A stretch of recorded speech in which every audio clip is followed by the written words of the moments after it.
शेर है 16 कलिया। 16 कलिया, वाह। दुआ करो कि पूरा आएगा पूरा भी बचे।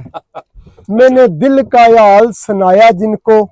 असां नी डैम विच ए पास सामने रखी है तुम तकने हो सो ते मुलाकात होगी चसन सारा जेड़े न माशाल्लाह बड़े उस्ताद ना मछुआ चलान ले विच चपुआ वाला ते मेले दरवाए ते गपशप पशें सुनाओ ठीक हो जी ठीक ठाक सेता शेता जी, अल्लाह ना करे। कैसी गुजरन ले भी ये दसो पहले। बहुत चंगी गुजरान होनी थी जनाब। अच्छा ते खास करी ये डैम ने माहौल है जी ये जिहा सुकून ते कुदरती नज़ारे जी जी।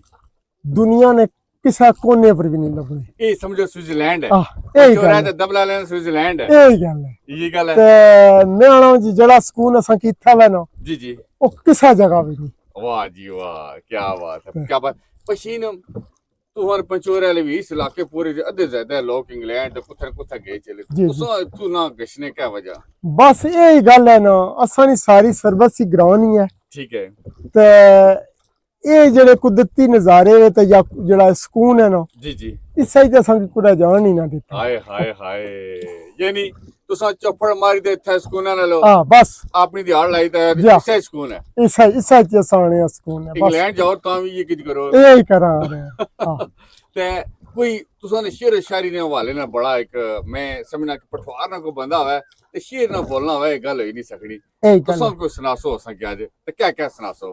मैं तुसा की अंबर साहब ना एक शेर सुनाना वा। जी जी अंबर साहब ना एक शेर है कि वो आने हूँ तो फोना ना दौर हो गया टिकटॉक ना दौर हो गया जी जी ते फेसबुक ना उसले अंबर साहब अपने यार नाल मुलाकात करनी सी यार बिछड़ी गया अच्छा ते अंबर साहब चन्ने की पैगाम देने। वाह अंबर साहब आने मैं तकना वा चन्ने की ते मारा यार भी तो तकना ही होसी। हाय हाय हाय हाय हाय ते चन्ने की आने है चांद कुछ तू ही बता मुझको हाय हाय तुझे होगा मालूम अफसाना उनका।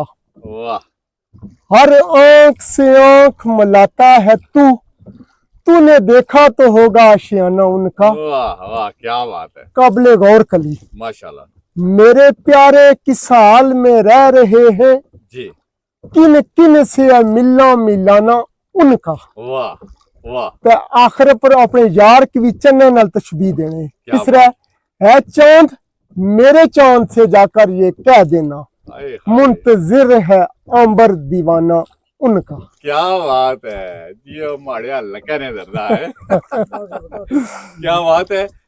ये तो हो गया उर्दू अंबर भाई ने जेड़ा पढ़िया और तुस को पठवारी दो त्रै सुनासो तां माहौल बन सी पूरा। अच्छा जी दी पठवारी ने शेर सुनाना वा जी जी कि कासद ने दसिया जी यार ऐसी चुन चुन कलियां ते सेज सजाई राती फुल्लां नाल महकाया गरीब खाना दिल ने गोशे विच दुल्हन बनाई राती। वाह केड़ी तरफों ओ मेरे जनाब असन जगह जगह ते शम्मा जलाई राती केड़े वेले ओ दस्तक नसार देसन मारे खुशी ने नींद ना आई राती। वाह जी वाह वाह जी वाह वाह वाह पशीन उर्दू ने भी कोई और रचना ढूंढो उर्दू ने आखिरी सुनाई छोड़ो असा उर्दू की नाराज ना करना चाहने। अच्छा जी शेर है 16 कलिया। 16 कलिया, वाह।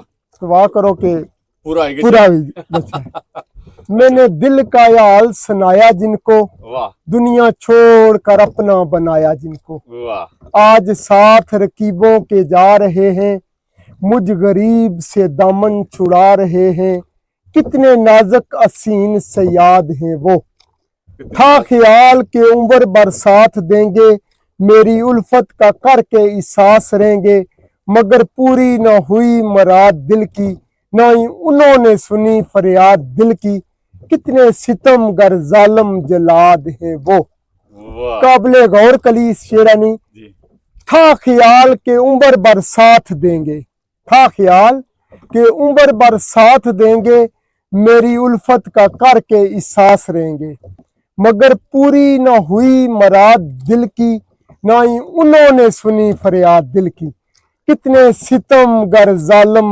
जलाद हैं वो। वाह अभी गुजरे ना थे इब्तदा से हम भटक गए हैं राह वफा से हम एक दिन में काया पलट गई है नाज़िश प्यार की दुनिया उलट गई है। वाह जी मैं बर्बाद हूँ लेकिन आबाद है वो। वाह, क्या बात है, क्या बात है।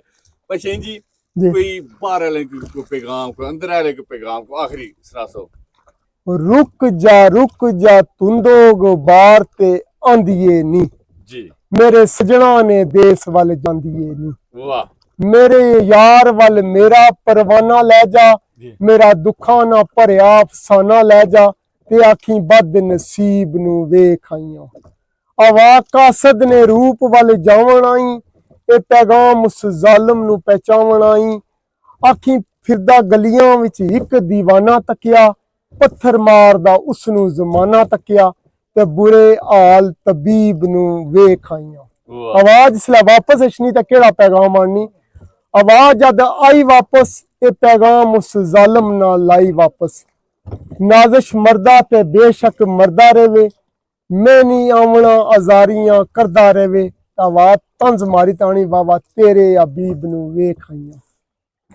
वाह वाह वावा तेरे हबीब नू वेख आईयां।